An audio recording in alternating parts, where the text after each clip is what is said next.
Весь мир – это знак. И если слушать этот мир, то можно получить различные знаки для своей жизни. Иногда в птичьем гомоне можно услышать предупреждение о своей жизни.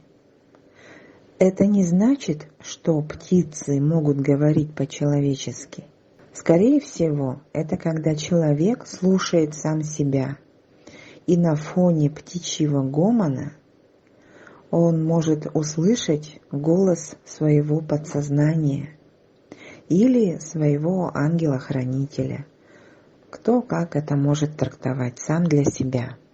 В якутской традиции есть такое гадание, подслушивание у хлева, где стоят коровы.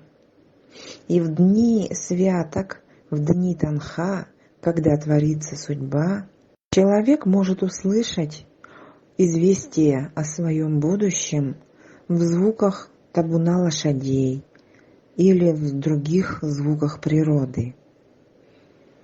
Даже в ветре человек, слушая себя, может услышать свою судьбу. И природа, как знак, если ее чувствовать, то она может проявить себя очень явственно. Например, существует очень много рассказов о том, что когда люди заблуждались в лесу во время, например, сбора грибов или ягод, теряли ориентир, то когда они понимали это, с ветки срывалась какая-то крупная птица, бросалась чуть ли не на них, а потом улетала, петляя между деревьями, в какую-то сторону. И люди, интуитивно чувствуя, что это знак, шли за этой птицей и выходили на нужную дорогу. Для крупных птиц не характерно летать между деревьев, тем более бросаться на человека. Крупные птицы обычно взлетают выше деревьев, и это создает странность их поведения. Но подобную историю о том, как кого-то спасла птица из леса, можно услышать у очень многих людей. Наверное, и с вами однажды случалось такое. Подобные проявления контакта природы с человеком, они составляют часть традиционной культуры народов Якутии.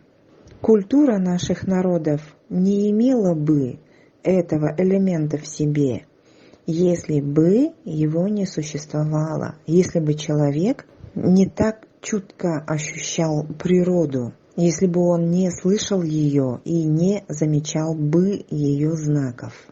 У народов Якутии есть четкое табу убивания орла. Орел в культурах наших народов четко связан с солнцем. И если вдруг случайно или специально какой-то человек убивал орла, то проклятие орла падало на его род. И люди из этого рода страдали глазами.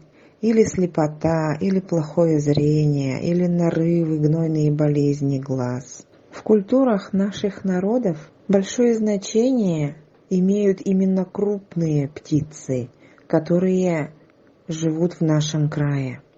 Крупная черная птица – это ворон. Крупная белая птица – это лебедь или стерх, белый журавль.